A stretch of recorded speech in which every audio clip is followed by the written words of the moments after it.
नमस्कार। भारतीय टुडे 21 से मैं आरपी पंडित आपके साथ हूँ। मैं इस समय पानीपत के एक धर्म के रास्ते पर पानीपत पूरे शहर को चलाने वाले जैसे कि बाबा श्याम जी खाटू के दरबार में जब शुरुआत की थी तो उस समय नारियल तोड़ने वाले भी राकेश बंसल जी थे। बंसल साहब जैसे आप एक व्यावसायिक भी हैं समाज सेवी के साथ। अब जैसे जैसे चुनाव नज़दीक आ रहे हैं सभी पार्टियां कोई ना कोई वादे करती हैं कि हम ये देंगे और उससे बढ़कर दे रहा है। तो इसमें जिस तरह से उद्योगपतियों को एक सराहनीय प्रमाण पत्र सरकार की तरफ से दिए जाने चाहिए थे, क्योंकि रोजगार के लिए जगह जगह बेरोजगारी की बातें उठती है, रोजगार देने में सबसे प्रथम उद्योगपति है। तो आप इस जो पॉलिटिक्स है इसको किस नजरिए से देखते हैं? सब भाइयों को जय श्री श्याम। देखो जी, ना तो हम पॉलिटिक्स में हैं ना आना चाहते।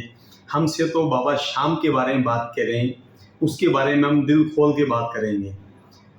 जैसे नेता लोग कहते हैं कि मेरी सरकार आ जाए तो मैं ये करूँगा वो करूँगा, हम तो ये कहते हैं कि बाबा श्याम के दरबार पे जाओ, हर मनोकामना पूर्ण होगी। वहाँ धागा बांध के आओ, ध्वज चढ़ा के आओ। हम हर वक्त बाबा की बात करते हैं। अभी कुछ दिन पहले पता लगा सांसद अरविंद शर्मा जी ने एक ट्रेन चलवाई है रोहतक से खाटू जी के लिए। अब पानीपत के जो एमएलए साहब हैं प्रमोदवीर जी, उन्होंने पानीपत से मथुरा वृंदावन खाटू जी के लिए बस चलाई। हमसे तो ऐसी बातें करो, हम तो इन बातों में ही इंटरेस्ट आता है और वहीं से ही उद्धार होना है। जय श्री श्याम। तो देखिए, धर्म की आस्था रखते हुए बंसल जी ने ये कहा, लेकिन पिछले दिनों जब हमने देखा चुलकाना धाम के ऊपर रास्तों के अंदर बहुत ही गड़बड़ी थी। जैसे श्रद्धालु जाते थे उनकी गाड़ियों की पार्किंग या उनके आने जाने का रास्ता सफल नहीं था। क्या वो रास्ता जो अभी क्या बना है, क्या आप उससे संतुष्ट हैं? रास्ता बनने में टाइम लगा है, अब वहाँ कार्रवाई चालू है, सड़क बन रही है और देर तो लगी लेकिन बन रही है।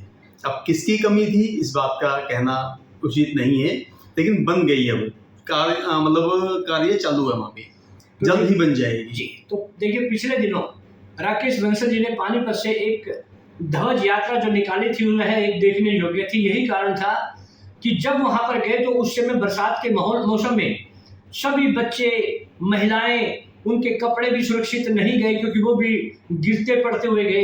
इतने बड़े धाम के ऊपर भी छोटी सी सड़क बनाने के लिए वहां मैंने देखा कि कई भक्तों ने मुझे बताया कि कई बार प्रशासन है, पॉलिटिक्स लोगों से हम गुहार लगा चुके हैं, लेकिन वो नहीं बनी। लेकिन अभी बंसल जी ने बताया कि अब वह देर आई दुरुस्त आई, लेकिन बन रही है और कुछ दिन में बन जाएगी। और इन्होंने यही कहा कि धर्म के रास्ते पर चलने वाले की सभी मनोकामना पूर्ण होती हैं।